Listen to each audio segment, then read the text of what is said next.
महाकुंभ कहले कौन कहीं महाकुंभ 12 वर्ष रे थरे पड़ी थाए कहीं कुंभ मेला रे हजार हजार साधु सन्थ माने बुड़ पकाई थांती।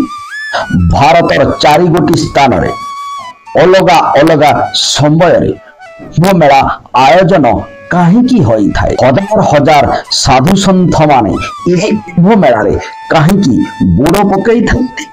आग को आसुची कुंभ मेला 55 दिन धरी चाली रहितबा एही कुंभ मेला 40 कोटी ऊर्ध्व साधु सन्थ माने एही मेला रे आसी बोड़ पकाई थांती। कौन रहिची पौराणिक मतर कहानी कौन यार गुप्त रहस्य संपूर्ण घटनाटी जानिबाकू हेले वीडियोटी स्किप न करी शेष पर्यंत देखंतु। नमस्कार मु आपनको प्रेम मास्टर धीरे मेलार गुप्त रहस्य एक 2 गोटी कहानी उपरे आधारित। दर्शक बंधु सत्य जुगरे कश्यप ऋषि नामक जने ऋषि थिले। ऋषिकर 2 गोटी स्त्री थिले जने हेले कंद्रु आउ जने हेले बिनता। दिनकर कथा कंद्रु जाई ऋषि की कहली हे ऋषिवर आपण मते 1000 संतान जननी करंतु। संगे संगे ऋषि कहले तथास्तु। तथास्तु कहवा क्षणी कंद्रु को 1000 अंडा मिलिला। यह देखिवा क्षणी बिनता जाई कहले हे ऋषिवर आपण मते अल्प जननीर माता करंतु पछके किंतु कंद्रुर पुओ मानक ठारू मोर पुओ गुड़िक अधिक शक्तिशाली हेइथिबा दरकार। तेणु करी मुनिवर कहले तथास्तु। बिनता 2 गोटी अंडा मिलिला। एही परि भाबरे दिनक परे दिने चली गल। किछि दिन जिबा परे कंद्रु पाइथिबा 1000 अंडारो छुआ सबु फुटिबारे लगिला जहाकी से छुआ गडाक सबु साप छुआरे परिणत हेई से गोटाए परे गोटे छुआ बाहरिबारे लगिला। यह देखिबा क्षणी बिनता मने मने चिंता कले काहेकि मोर एते दिन विलंब होउची। आउ धैर्य न धरी पारी बनिता जाई एक अंडा को हाथ में बाड़े देले। अंडा को बाड़ेबा क्षणी अंडा भितर एक अर्ध विकसित शिशु जन्म हैला। संगे संगे आकाश को उड़ी जाई तांको माता कहला माता आपण मो सहित जहा कले आर अंडा सहित से करंतु नाही।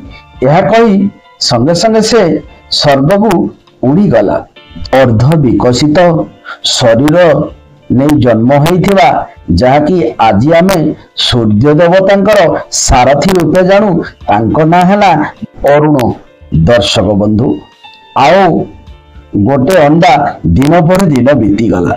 आओ गोटे अंडारू एक मनुष्य काय शरीर किंतु ताको डेणा लागिची आओ तांकर थंट देई थंट गोटे होइची जहाकी तांकू आज आमे गरुड़ बोली कहूचे। दर्शक बंधु एही परि भावरे किछि दिन चली गला। कंद्रुंकर पुत्र संतान आउ कंद्रु बिनता बंदी हिसाब रे दासी हिसाब रे रखी थिले। यह देखिबा क्षणी गरुड़ संभाली पारि नथिला। तेणु करी गरुड़ कहिला अच्छा तमे मो माँ को कौन कले मते मो माँ को तमे एठू मुक्ति देव दासी रु। से माने 1000 जाक संतान आउ कंद्रु कहले स्वर्ग रे एक अमृत कलश अछि तमे जदि अमृत कलश नहीं आसियो ताहले आमे तम माँ को एठू मुक्त करि देबो। किंतु गरुड़र संगे संगे स्वर्ग अभिमुखे उड़ान भरिले। स्वर्ग को उड़ी उड़ी उड़ी उड़ी जाई वैकुंठपुर रे पहुंचिले। आ वैकुंठपुर रे जेमिति देखिले से अमृत भरा कलश को सीधा सी नहीं पृथ्वी आड़े पड़े आसिया चेष्टा कले ଏହା ଦେଖିବା କ୍ଷଣି ସ୍वर्ଗରେ ଦେବତାଗଣଙ୍କ ଭିତରେ ଏକ ହାହାକାର ପଡ଼ିଗଲା। ସବୁ ଦେବତା ଆସି ଯେତେବେଳେ ଆମର ପବନ ଅଗ୍ନି ଯେତେବେଳେ ଲଢ଼େଇ କଲେ ଗରୁଡ଼ ସହିତ, କିନ୍ତୁ ସମସ୍ତଙ୍କୁ ଗୋଟାଏ ପରେ ଗୋଟାଏ ସମସ୍ତଙ୍କୁ ଏଇଠି ସିଏ ହରେଇ ଦେଲେ ଗରୁଡ଼। ଏ କଥା ଯାଇ ନାରାୟଣଙ୍କ ପାଖରେ ସବୁ ଦେବତାଗଣ କହିଲେ হে ନାରାୟଣ, ଏହିପରି ଭାବରେ ଯଦି କାହା ହାତରେ ଅଲଗା ଲୋକ ହାତରେ ଅମୃତ ପଡ଼ିଯିବ ତାହେଲେ ଆମର ସବୁ ଅନ୍ୟର୍ଥ ହେଇଯିବ। ଏକ ମଣିଷ ଆକାରରେ ରୂପ ଦେଇଛି, ଆଉ ତାର ଥଣ୍ଟ ଗୋଟେ ଅଛି, କିନ୍ତୁ ଡେଣା ଅଛି। ଏତେ ଶକ୍ତିଶାଳୀ ଯେ ସେ ଜଣକ ପରେ ଜଣକୁ ହରେଇ ଦେଲା। ନାରାୟଣ ସଙ୍ଗେ ସଙ୍ଗେ ସେଇଠୁ ଆସି ଗରୁଡ଼ଙ୍କ ସହିତ ତାଙ୍କର ଯୁଦ୍ଧ ହେଲା। ଯେତେବେଳେ ଗରୁଡ଼ ସହିତ ନାରାୟଣଙ୍କର ଯୁଦ୍ଧ ହେଉଛି ଭଗବାନଙ୍କର, ଏହି ସମୟରେ ଭଗବାନ ଦେଖୁଛନ୍ତି ଯେ ଗରୁଡ଼ ଅମୃତ କଳସ ଧରିଛି, କିନ୍ତୁ ସେ ଅମୃତ କଳସ କେବେ ହେଲେ ପାନ କରୁନି, କିନ୍ତୁ ଧରିଛି। ଏହା ଦେଖିବା କ୍ଷଣି ଭଗବାନ ପଚାରିଲେ, ଆଚ୍ଛା ତମେ ତ ଅମୃତ କଳସ ଧରିଛ, କିନ୍ତୁ ତମେ କାହିଁକି ତାକୁ ପାନ ନ କରି ଧରିଛ? ଏହା ଶୁଣିବା କ୍ଷଣି ଗରୁଡ଼ କହିଲେ, ଦେଖ ମୋ ମାକୁ ସେଇଠି ସେମାନେ ଦାସୀ ହିସାବରେ ବନ୍ଦୀ ହିସାବରେ ରଖିଛନ୍ତି, ଆଉ ତାଙ୍କ କଥା ଅନୁସାରେ ମୁଁ ଏହାକୁ ନେଇଗଲେ କିନ୍ତୁ ସେମାନେ ମତେ ସେଇଠି ମୋ ମାକୁ ମୁକ୍ତି କରିଦେବେ। ଏହା ଶୁଣିବା କ୍ଷଣି ଭଗବାନ କହିଲେ, ଦେଖ ତମେ ଗରୁଡ଼ ଗୋଟେ କାମ କର, ତମେ ନେବାକୁ ହେଲେ ଗୋଟେ ସର୍ତ୍ତରେ ଏ କଳସ ନେଇପାରିବ। କହିଲେ, କୁହନ୍ତୁ ପ୍ରଭୁ ମତେ କଣ କରିବାକୁ ପଡ଼ିବ? ଭଗବାନ ସଙ୍ଗେ ସଙ୍ଗେ କହିଲେ, ତମେ ଏ କଳସଟା ତଳରେ ଥୋଇଦିଅ, ଆଉ ସବୁଦିନ ପାଇଁ ମୋର ତମେ ବାହନ ହେଇକି ରୁହ, ଆଉ ତମ ନିଶ୍ଚୟ ମନସ୍କାମନା ପୂରଣ ହେବ।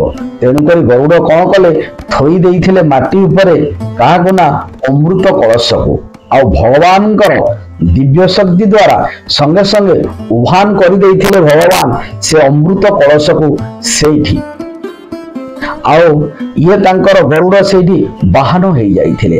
ଇଏ ଗରୁଡ଼ ଯେତେବେଳେ ତଳରେ ଥୋଇବା କ୍ଷଣି ଇଆଡ଼େ ସଙ୍ଗେ ସଙ୍ଗେ ବନ୍ଦୀରୁ ମୁକ୍ତ କରିଦେଇଥିଲେ କାହାକୁ ନା ଦାସୀ ହିସାବରେ ଯୋଉ ତାକୁ ରଖିଥିଲେ ତାଙ୍କ ମାତାକୁ, ସେମାନେ ସେଇଠୁ ମୁକ୍ତ କରିଦେଇ।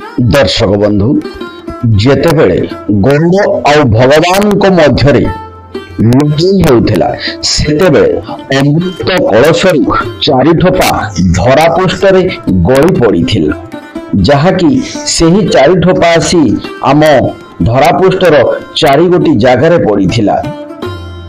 उज्जैन, नासिक, हरिद्वार ଆଉ ପ୍ରୟାଗରାଜ, ଯାହାକି 4ଟି ସ୍ଥାନରେ ଆଜି ଆମର କୁମ୍ଭ ମେଳା ଆୟୋଜିତ ହେଉଛି।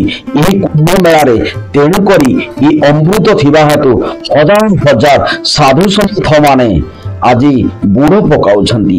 ଏ ଥିଲା ଆମର ପ୍ରଥମ କାହାଣୀ। ଦର୍ଶକ ବନ୍ଧୁ, ଆସନ୍ତୁ ଦ୍ୱିତୀୟ କାହାଣୀକି ଆମେ ଆଗେଇ ଯିବା।